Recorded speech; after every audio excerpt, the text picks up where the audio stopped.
TDP మాజీ MP Nama నాగేశ్వరరావుకు చెందిన మౌలిక రంగ కంపెనీ మధుకాన్పై సీబీఐ కేసు నమోదు చేసింది. కెనరా బ్యాంక్ నేతృత్వంలోని 15 బ్యాంకులకు మోసపూరితంగా 1000 కోట్లకు పైగా నష్టం కలిగించినందుకు ఈ కేసు నమోదైంది. జార్ఖండ్లో national highway authority of India అప్పగించిన రోడ్డు విస్తరణ ప్రాజెక్టును పూర్తి చేయకపోగా ప్రాజెక్టు కోసం మంజూరైన కోట్లాది రూపాయల నిధులను ఉద్దేశపూర్వకంగా దారి మళ్లించినట్లు తెలుస్తోంది.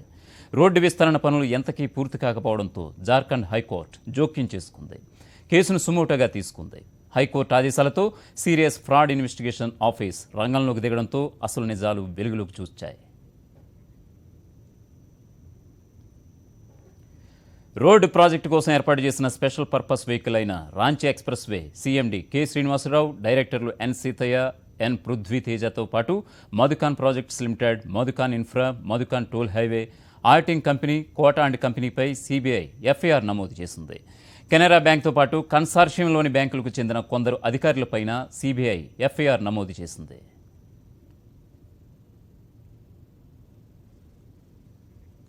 జార్ఖండ్లోని జాతీయ రహదారి 33పై 163 కిలోమీటర్ల మేర రహదారిని 4 లేన్లుగా విస్తరించే ప్రాజెక్టును మధుకాన్కు 2011 మార్చి 18న national highway authority of India అప్పగించింది.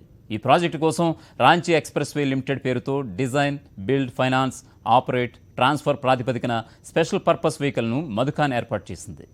కన్సెషన్ పీరియడ్ 15 సంవత్సరాలు. ప్రాజెక్టు అంచనా వ్యయం 1655 కోట్లు. ఇందులో సుమారు 1151 కోట్ల రుణం ఇచ్చేందుకు కెనరా బ్యాంక్ నేతృత్వంలోని 15 బ్యాంకుల కన్సార్షియం ముందుకు వచ్చింది. ప్రమోటర్లు తమ వాటాగా సుమారు 503 కోట్లు సమకూర్చాలి. 2012 డిసెంబర్లో ఈ ప్రాజెక్టు నిర్మాణం ప్రారంభమైంది. 5 ఏళ్లలో ప్రాజెక్టు పూర్తి కాకపోవడంతో జార్ఖండ్ హైకోర్టు జోక్యం చేసుకుంది. రోడ్డు విస్తరణ పనుల ప్రాజెక్టు ఏ స్థితిలో ఉందో విచారణ చేపట్టకుండానే కెనరా బ్యాంక్ కన్సార్షియం సుమారు 1029 కోట్లను మంజూరు చేసిందని సీనియర్ ఎస్ఎఫ్ఐఓ తన నివేదికలో స్పష్టం చేసింది. ఈ నిధుల్లో సుమారు 264 కోట్లను కంపెనీ దారి మళ్లించిందని గుర్తించింది. రుణం పొందేందుకు డైరెక్టర్లు మోసపూరితంగా వ్యవహరించారని గుర్తించింది. రుణం తీసుకున్నప్పటికీ పనుల్లో ఎలాంటి పురోగతి లేదు. దీంతో 2018లో ఈ రుణం కాస్త నిరర్ధక ఆస్తిగా మారిందని ఎస్ఎఫ్ఐఓ నిర్ధారించింది. ఎస్ఎఫ్ఐఓ నివేదిక ఆధారంగా సీబీఐ ప్రాథమిక విచారణ చేపట్టింది.